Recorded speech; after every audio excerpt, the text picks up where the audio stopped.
Right, what I'm going to do is I'm going to show you how to do it can be a winter planter, or it can be what we would call a forever planter.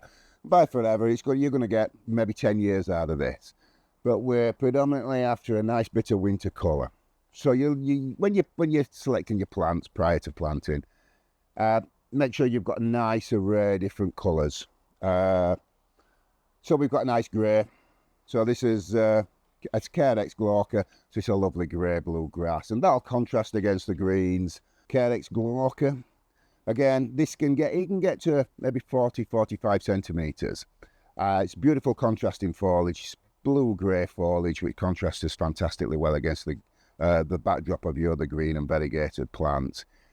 This can start to look a little untidy in July, August time, but it's a grass and it can be treated like any other grass, whether you play football on it or whether you're using it for ornamental value. Simply cut the grass right down to the base, and within weeks, especially in the height of the season, a little bit of feed, it regenerates so fast and you get this wonderful fresh appearance back in time for autumn. I'm going to use two grasses. I've got your Carex Evergold. That's a fantastic, absolutely stunning variegated, well, it's a sedge, but it doesn't grow very high. It stays nice, neat and compact. Carex Evergold. Now, if you look at the RHS website, it'll tell you it'll get to 50 centimetres tall. It's not really the case. The flower spikes will get to 50 centimetres tall, but this gets no higher than 25, 30 centimetres, absolute maximum height. It's an absolutely wonderful plant for planters. It's evergreen, it's as tough as old boots, and it just performs very well. It never seems to look untidy like some of the other grasses and the sedges can. Now, if you're planting that at this time of year, you've got to bear in mind as the season starts to come to a close, you get very little growth. So you'll get growth through September, but as it reaches into October and November, your plants are going into dormancy. So they're going to stop growing. So you're pretty much, depending on when you plant your planter, you're going to want it to look the finished article. So if we were doing a summer planter, it's absolutely fine. So we're going to grow it on in his greenhouse. It's fast growing. We can use smaller plants and they'll grow into each other. When it's a winter planter, or if you're doing any kind of planter at this time of year, you've got to be looking for more mature plants. So I've made my selection of plants. This is in a 1.5 litre pot. Really nice size. Should have a very nice root system on it. There we go. Lovely little root system there. So any planter, you can use any planter. I've just chose, it's like a wood effect planter, but it's actually plastic. Lasts a lot longer than wood as well, but it does look the part. A lot of planters, when you get them from garden centres or you get them from wholesalers, they don't tend to have the holes drilled in now. Make sure that you put a drain hole. If there's no drain holes in it, the plants aren't going to last very long at all. Especially in winter time, you get a lot more rain, or even summertime when we get a lot more rain, it's going to bog up very, very quickly. So we're going to put plenty of holes in. So these all, I mean, the holes can be bigger, but if you just put plenty in, I mean, that'll do, and that'll just give it the drainage that it needs, so it'll just stop it from bogging down. When I'm making up a planter like this, you don't really want to be using just a general purpose pot bedding. You want to try and get a bit of a specialist compost. If you've gone to the expense of buying all these plants, let's not just put it in any old compost. Let's get a nice peat-based compost, but get a nice coarse compost. The compost I'm going to use now is what we call a container compost. It's a professional mix, but container to us doesn't mean containers. It means liners. So it's things like your shrubs and your perennials when we're putting them in 2 litre pots plus. And the beauty of this compost is it will last for years. It's designed to last for years. It's a nice coarse cut compost. It's cut from coarse sphagnum moss and it stops the peat particles from bogging down, which we don't want. We want it to retain the moisture, but we don't want them sat in water. So it does give you a nice free draining compost, but retains the moisture that we need. If you don't want to go out and buy a specific bag for a specific job and you've got some pot bedding compost knocking around and you want to use that up, it's a good idea. Get some alpine grit. It's washed alpine grit. Just mix that in with your compost, and again, it'll just help separate your peat particles. It'll stop it from bogging down. It'll stop your compost from going sour. The planter I'm going to create for you now, I'd have no problem having this in my garden anything between 5 and 10 years, provided I look after it properly, provided I feed it. There will be a bit of pruning, So again, a lot of these plants will get to 2 meters plus. We don't want them to get to 2 meters plus. But I've made my selection of the plants that are easy to cut back. So for instance, Lonaceria, it's a very easy plant to control. We'll get to 2 meters, 2.2 meters. It's a shrub. But I can trim that back, and as I'm trimming it back, and I'll trim it back in March, and I'll trim it back again in autumn, it does leaf tip to toe. So a bit like a Buxus plant would do, you've got leaves all the way to the centre. So when I do cut this plant back, it's not going to look untidy. Same with the sedum. Again, it's a relatively vigorous plant, but I can cut this back any time during the year. And again, if I were to cut this to the base, it won't look untidy. So I'm not damaging the aesthetics of the planter. And the last one I'll show you. So you've got a Euonymus microphylla, very slow growing plant, but again, leaf all the way to the base. It doesn't need masses amount of cutting back, but it still will need controlling, as will the more. And the grass. Now the grass is a sedge, but it's still a grass. And you can treat grass like any grass. It will get to a point where it'll start to look a little untidy, and it'll look a little tired, and this will happen around about July, August time. Well, just simply cut it back. And when you cut it back, it'll start to regenerate from the base. So it's just like the lawn in your front garden. You'll cut it and it regenerates and it comes back. That's exactly what you're doing with that. The other selection that I made, the ivy. Yes, most definitely you want to keep that control. Make sure that that's constantly cut back. Don't let that run away. This is the plant that's going to cause you some issues with it's going to bully the other plants. It's going to send a greater root system out than the other plants. So I'm using the ivy because this planter I'm going to use for a winter display, and there's no better plant for winter hardiness, for winter coverage than an ivy. This is Hedera, common ivy, very vigorous plant, will bully other plants in a planter. It's great for winter coverage, winter hanging baskets, pots and containers. You can keep it trimmed back, but if it's something that's going to be in your garden for a few years, it definitely wants trimming back, especially in a planter.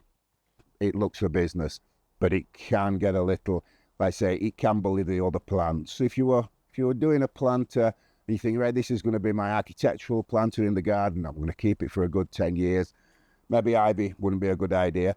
Vinca minor is a good alternative. It's a trailing plant. You can get it variegated, you can get it green. It has an added bonus of having pale blue flowers in the spring, but it's nowhere near as vigorous as what your ivy is going to be. Right, so let's get ourselves started.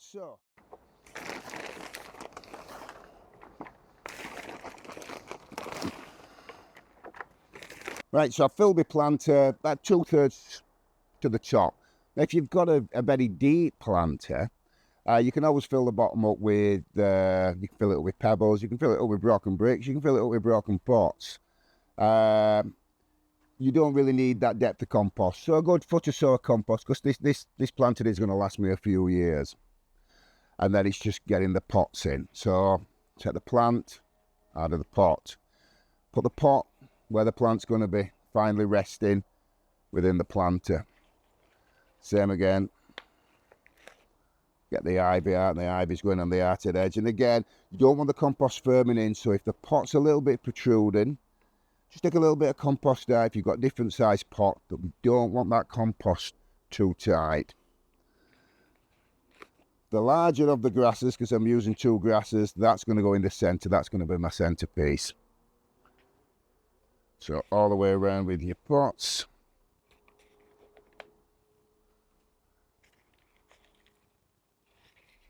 And it don't matter if they're not fitting in properly, if they're a little bit tight, they're overlapping each other, that's absolutely not to worry about. Even if you're trying to squeeze your plants in and your plant squeezers, again, don't worry about it because it'll push against the compost. You're not going to damage any root system. So I've got my pots in, got my compost in the base. I'm going to start filling the pot to the top. So what I tend to do first, I'll fill the pots. So if I fill the pots with compost rather than fill the gaps with compost, stops the pots from moving about as the compost comes against the side. So once they're all filled,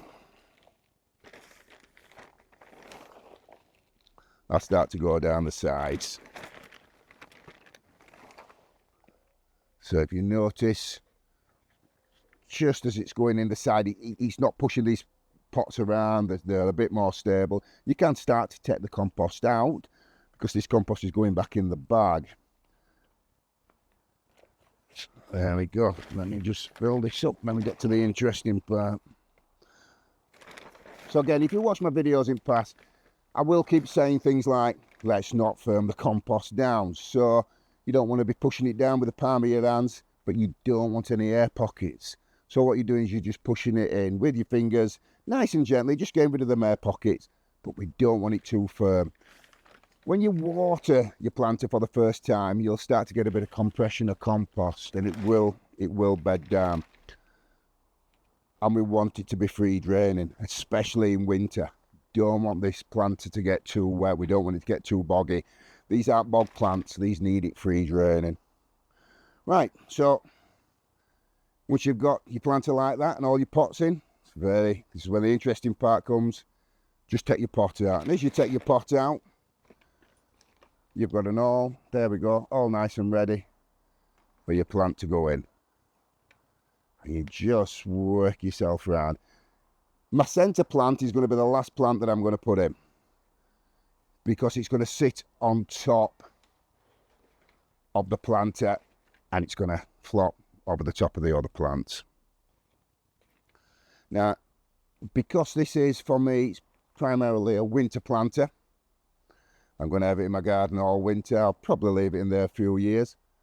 If you want a little bit of winter colour, get some pansy plugs. Obviously, you're going to struggle to get any mature plants in there, but your pansies quicker growing.